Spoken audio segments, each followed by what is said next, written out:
Hello everybody and welcome to another video. Today I have my basket and I have my shears and we are going to do a garden update slash harvest. So this is technically my July garden video, however it is the August long weekend, so I'm a little bit later, but the garden is in full production mode. Unfortunately I still really didn't plant the quantity of plants that I wanted to get any sort of significant harvest that I'm going to be able to put up in terms of canning. I think really the peppers and also the tomatoes are probably the only two that I actually grew enough of to do something with. But however, I still wanted to take you around, show you a couple of the things that failed in the garden this year. It's unfortunate, but it does happen. And then also show you some of the stuff that's doing really quite well. Okay, let's start with the in-ground garden bed. So as you can probably tell, the cabbages got to a decent size. However, they have so much bug damage. I did pick one when it was smaller and open it up. There is so much bug damage like all the way through. I don't think these are going to be edible unless we just cut away all the buggy parts, but I'm really glad that these did grow. It was my first time growing cabbage ever, and I am going to be investing in some moth netting to hopefully keep the bugs off of them earlier in the season so that we can try to get some cabbage. So I am going to be growing this again, but I'm just kind of letting them go now to see how big they can get, and then if they're too much bug damage to even remotely consider salvaging, this is just going to go straight to the chickens. So the next crop that did really well was this broccolini. It is quite a bit taller than everything else, and we actually were able to harvest enough to have a couple meals off of, and it's put out a whole bunch of the side shoots. So that's been really awesome. I'm going to go ahead and harvest some more of it because it is starting to go to seed there, so we want to get rid of that.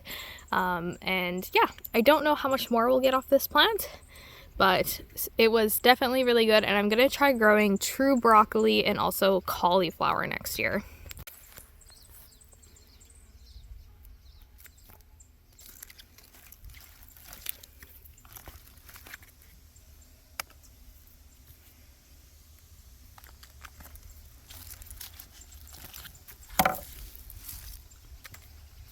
Alright, so the next crop we have are the radishes, and I've pulled up a couple here, but they are pretty small, not much going on to them, and they're already bolting, so I think it just might be the wrong time. So I'm going to go ahead and harvest the rest of these. Like, those ones aren't even worth eating, so all of the greens and the little ones are going to go to the chickens.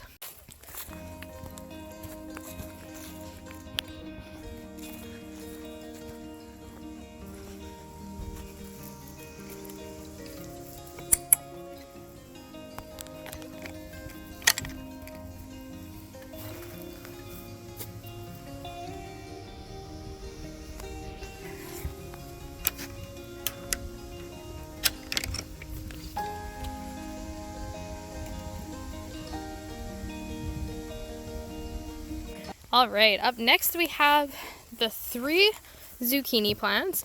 I have already harvested 2 of these yellow zucchini, and it's got some more coming along, and they all look great. This plant, I'm having some trouble with some blossom end rot, unfortunately.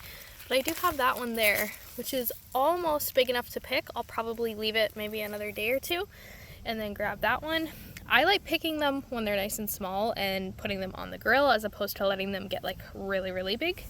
That's just my preference. And then the green one we have over here looks like we are actually going to get a green zucchini.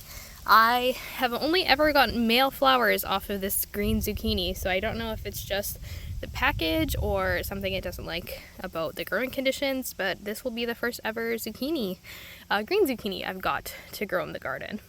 And then finally, this is supposed to be a whole row of cucumbers, and as you can tell, they're not doing great. This one's probably the tallest, and it's maybe 10 inches tall. That being said, I did get one pickle, or cucumber, sorry, off the plant at the end there, and it looks like I might get one more. But 2 cucumbers is not enough to make pickles with, so unfortunately for next year, I don't think I'm gonna try growing any cucumbers. I don't eat them fresh. My partner, he does. So, I mean, I could still grow them for that, but I think this space is gonna be much better used, put towards something else. All right, and next we have our tower with the beans and also the cherry tomatoes. So as you can probably see, the cherry tomato is doing pretty good. It's putting out lots of fruit. Nothing is getting quite ripe yet. And for the longest time, I really thought we weren't gonna get any beans at all. They weren't flowering. Everything was growing super slowly. And also, I'm really having trouble with the leaves dying on the plant itself. And so I'm not really sure what that is.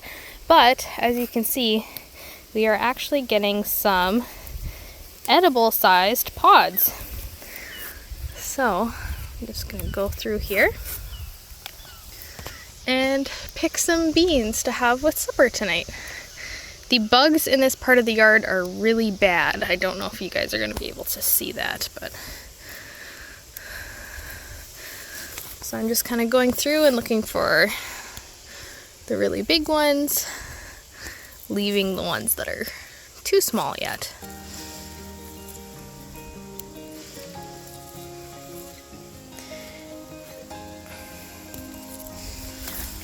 Also, a fun fact, if you didn't know, when you boil the purple beans to steam them, they turn green. So they do not stay purple if you're going to actually like cook them. They taste just the same as a green bean though, and they're really good.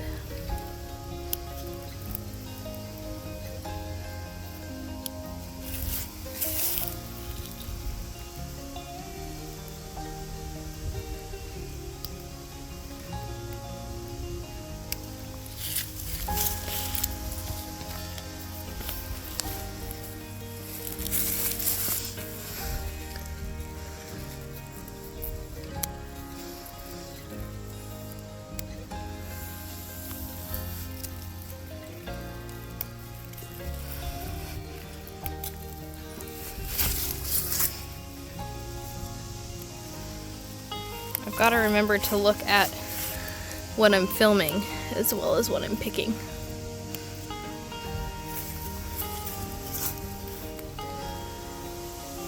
But I think that's pretty much all of them. So once again, quantity-wise, not a whole bunch, but there definitely is enough for a meal there. And so that is a start. So moving on, we have the bell peppers. I have never successfully got these to seed start. And this year, if you guys remember, we planted 2 per pot, 3 pots total. I am actually getting bell peppers in like a really, really good size too.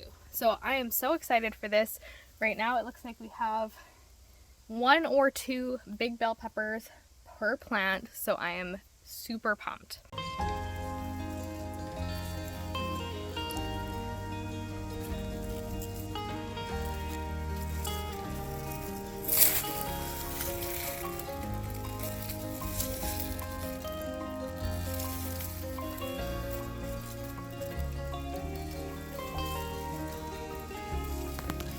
We also have our bed of carrots. They are making their way along and slowly coming up.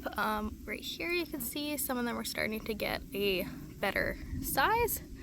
There we go.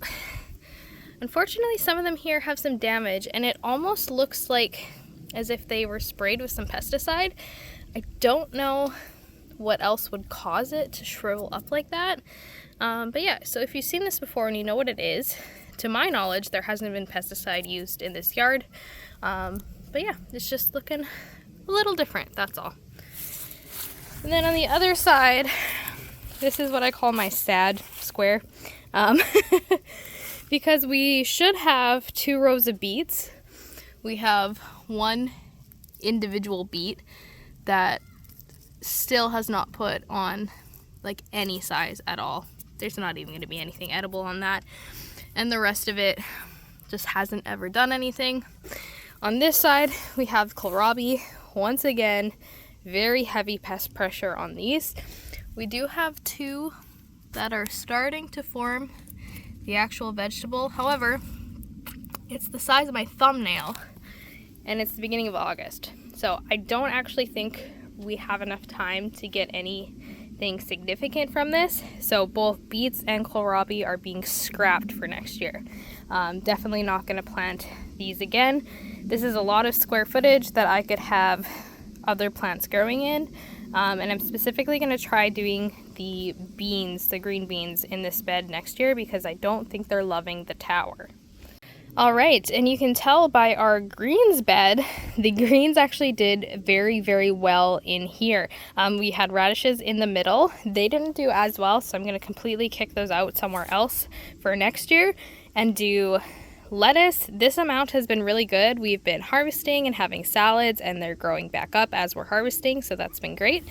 And then we've had quite a bit of spinach too, where we just did this little portion. But I think next year I want to do half lettuce because that was a really good amount, and then a lot more spinach so I can freeze some and actually save some into the winter. It's been just enough for us for fresh eating and not a lot more. So this was a success, but also going to make some tweaks. And this absolute jungle is all of the tomatoes. As you can see, I've gone in on the bottom and trimmed any of the excess leaves that were just in the way and bunching everything up. And we have tomato production on every single plant. Some of them are coming out much more like a beefsteak. There's a lot of faceted blossoms, and I'm not really sure why, but it seems to be individual plant specific. So that might just be a genetic thing where perhaps there was some pollination issues, but all of them are starting to put out tomatoes. And if you've been following me on Instagram at Homesteading Stask, you will probably have seen this plant. So this one single tomato plant has so many more tomatoes than any of the others combined. I don't know what did it. I don't know why, but for some reason it got the right triggers to just put out tomatoes. And the very first tomato of the year is actually ripe. So we are gonna go pick that and give that to my husband because he likes to eat raw tomatoes. I don't. The rest of these are going to be going into salsa, is my hope to put up this year. And that brings us to the jalapeno peppers. So if you remember, we did 2 plants per pot, 5 pots total. And these have gone absolutely wild. You can see that a lot of the ones that get more sunlight are turning black, and that's part of the ripening process. We had picked a few earlier because we were scared that the dog was going to eat them, the neighbor's dog, but he's been leaving them alone. So we've just been letting them ripen because the ones we picked were not very spicy. And so we're hoping the longer they stay on the plant, the spicier they get. But that being said, they're absolutely loaded to the point where they're no longer trying to produce anymore. The flowers are just kind of falling off and dying. So I want to come in here and pick a whole bunch of these to hopefully get the plant to produce some more peppers again.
like that is all of the peppers. Unfortunately, some of them do have some pest damage where they just had something burrow in.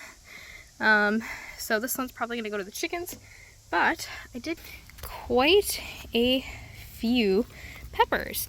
So these are all the early jalapenos. These ones, however, it's only on one plant they look like this. So I'm assuming they just got crossed with a different kind of pepper. The ones that we tried in the house weren't crazy spicy, so I'm hoping it was just crossed with something like an Anaheim pepper, or something else that's fairly mild, because these aren't crazy super spicy. We were a little concerned at first that they were maybe crossed with like a habanero or something, but they just seem to be on the milder side. So this is awesome because I'm going to be able to make my cowboy candy recipe, or my pickled, or not pickled, sorry, preserved jalapenos in a like mapley syrup, which makes them sweet and spicy. Well, that is everything for today's video. Thank you guys so much for watching, and be sure to subscribe for more channel up here on the Northern Sask homestead, hobby farm, whatever you want to call it, urban homestead. But yeah, if you are looking for shears similar to the ones I have, I got these ones at Early's Farm and Garden in Saskatoon, Saskatchewan, but I'm sure your local garden center or farm store will have them. And yeah, I will have one more garden video at the end of August with some clips from the harvest of all of the garden, because we are unfortunately only 3 weeks away from our average first frost. We only have a 75-day season, and it is technically zone 1 up here, so we don't get a very long growing season, which is part of the challenge of trying to find varieties that grow really well, and why if something isn't growing, it's getting ripped out and not growing it again the following season.